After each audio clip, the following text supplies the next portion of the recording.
guys, Mike with KC GRIPZ coming to you from the field. We brought the grips to the field today. I got a very special guest, Daniel Gutierrez. Just got done with his 2016 Mexican League baseball season. He's a right-handed pitcher, playing the game professionally for about 11 years. I'm going to let Daniel tell you a little bit about his experience. Hey guys, a little bit about myself. I was drafted by the Kansas City Royals out of high school in 2005. I signed in 2006. Was later traded to the Texas Rangers in 2009. And I just finished my second healthy season in a row. And I'm here to talk a little bit about the grips and how they've helped me. All right, guys, cool. So Daniel has implemented KC GRIPZ into his everyday regimen for the past season. And as far as I know, he's had his most healthy season. He let me know the other day that he threw 120 innings. Was that correct? 120, 130. 129, 130 innings, and his last inning, he was still popping at 95 miles an hour. And he's had some health issues, so I'm going to let him talk about those and how he thinks the grips have actually possibly saved his career. Basically, I've had arm issues since I became a pitcher, since high school days. And I never really knew how to take care of my arm and whatnot. And when I got into professional baseball, I learned a little bit on how to do that. But when you're young, you don't really think you need to do anything pre or post. You recover pretty well. But as you get older, there's things you need to know and taking care of your arm. I believe that the KC GRIPZ 100% have helped me stay healthy through a long season.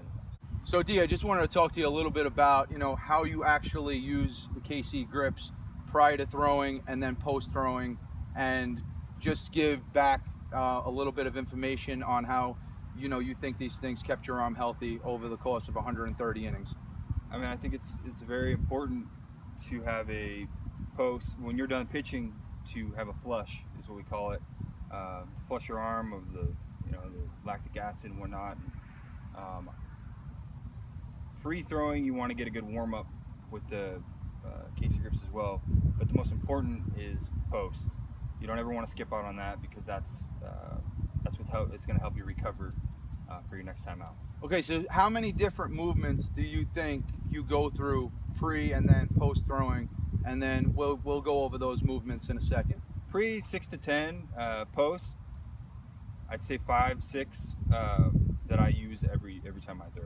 All right, cool. So we're gonna let Daniel get these grips in his hand and actually show you guys how he uses them at the professional level. So let's get it. Right. Cool.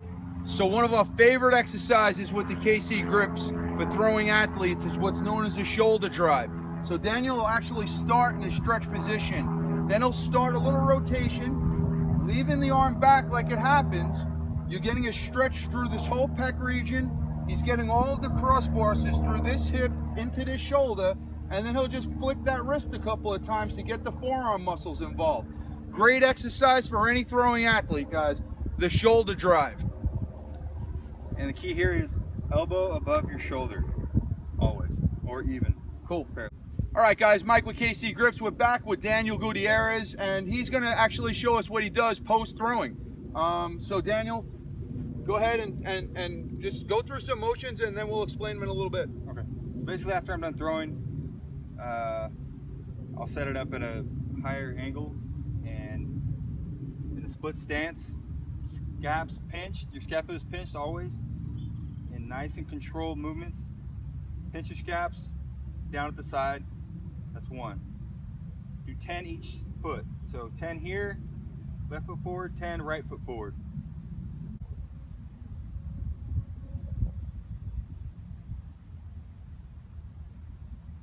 So the movement looks like an A, and his scapulas are retracted, his shoulders are back and down, and he's got a nice posture, and he's standing in a split position, because this is the way we play the game.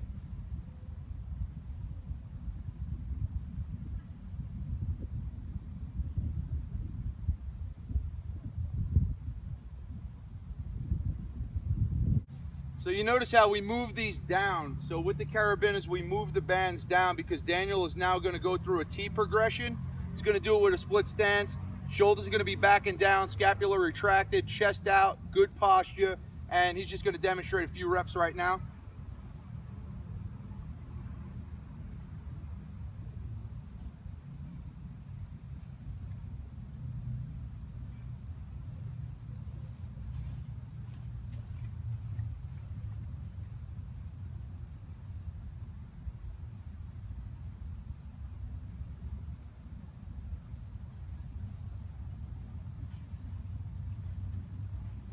and he'll reverse his stance after about 5 to 8 reps, depending on how many he's doing on any given day.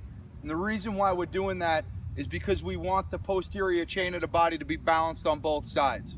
Any muscle imbalances will result in an injury sooner or later.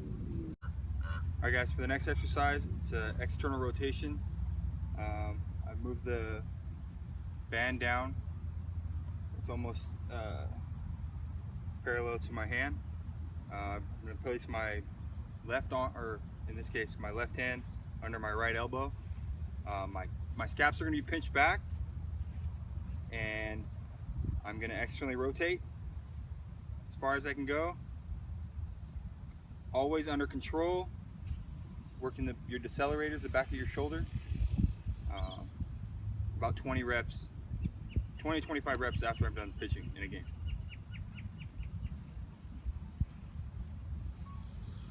And remember, always core tight.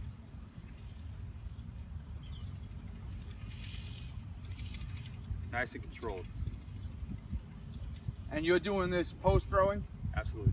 Okay, so he's going to do this post throwing. So after an outing, he's going to do this external rotation. 2 sets. 2 sets of 20 to 25 reps just to get those posterior chain muscles going, his rotator cuff, his rear delt, and his lats involved. Okay, so notice how we keep on moving the bands down using the carabiners right on the gates. Daniel's now performing Ys, so he's got his scapula retracted. Make sure that when you're doing your Ys, guys, your thumb is going to go up and out, such as you see in the video. And the reason why is because that's the way your shoulder joint wants to work, and that's the way you're going to keep your rotator cuff healthy. He's in a split stance again, and he's going to reverse that split stance because, like I said prior, you want to keep the body balanced, so do everything to both sides.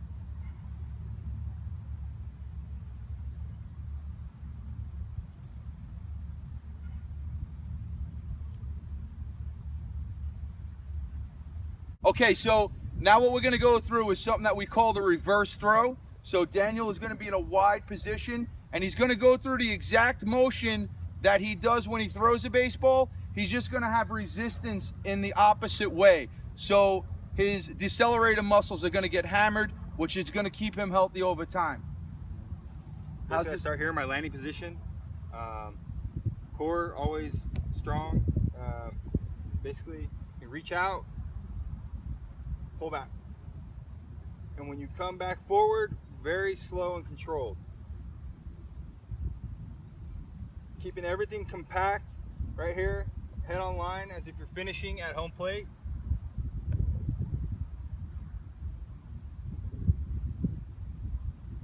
So depending on your strength level, obviously with bands, you're going to get progressive resistance. So the further you are away from the fence, the more resistance you're going to get. The closer you are to the fence, the less resistance you're going to get.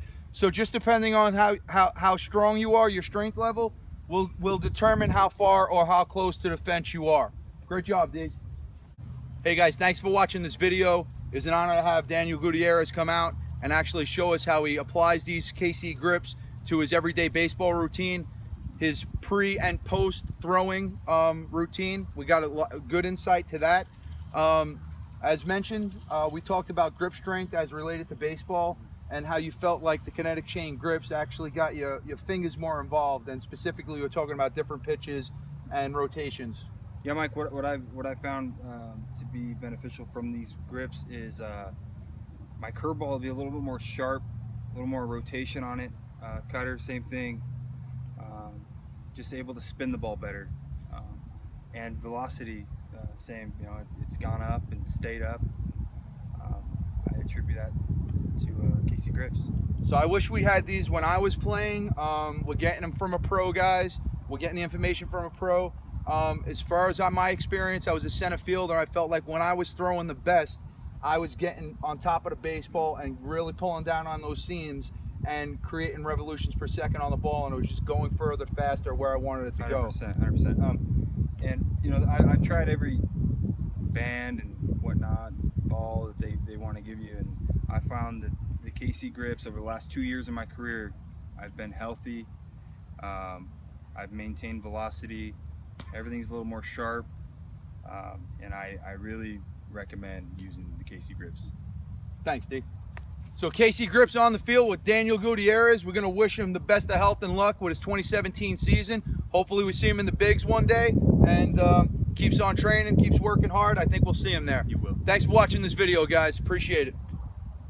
So just on final thoughts, guys, you know, I train over 100 athletes, strength and conditioning, and their well-being and their success means the most to me.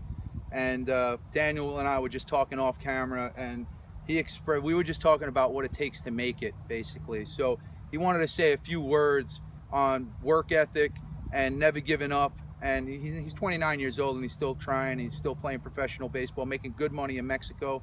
But do you have any thoughts on, you know, what you could say to some of my kids as far as, you know, how hard it is to make it, and how hard that, you know, how they have to pound it every single day? Yeah, the one thing I would say is don't ever take the game for granted.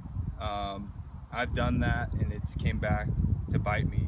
I've had the game taken from me a few times, and I kind of had to sit back and, you know, decide on what I wanted to do, and if I wanted to go about it the right way and work, and, you know, after I'm done pitching, as far as not doing anything, or am I going to grab my grips and get a good flush in and, you know, feel good about what I just did, and to recover for my next time out. And this goes for everything. This isn't just about pre-workout and post pitching shoulder care stuff. We were talking about surrounding yourself with the right type of people. You are bound to be the average of the 5 people you spend the most time with. So select your friends the right way, especially if you're trying to make it at a Division I level or a professional level. You have to work relentlessly, guys. You have to work like ridiculous, so that people look at you like you're crazy, basically, because it's such a difficult thing to make it at the major league level, where, you know, there's only 750 Major League Baseball players? Yeah, somewhere around there. Somewhere around there, and there's 7 billion people on Earth. I don't know how many millions are playing baseball, but guys, your chances of making it are very small, and you got a professional athlete right now that's right on the cusp of making it. So take this information that we're giving you right now to heart. You got to work your ass off, surround yourself with good people, keep your grades up in school. Every college is looking at that these days. And like I said, if you think you're working hard, you need to work harder. Absolutely. Does that sound right? Absolutely. All right, cool. Once again, I want to thank Daniel for coming out. I think he gave us some great information today, and it's awesome to have a guy actually that's playing at the professional level, showing us what he does pre and post throwing. So guys, use it. Good luck to all of you. I wish you the best. Stay healthy, grip strong. You better get a pair, guys.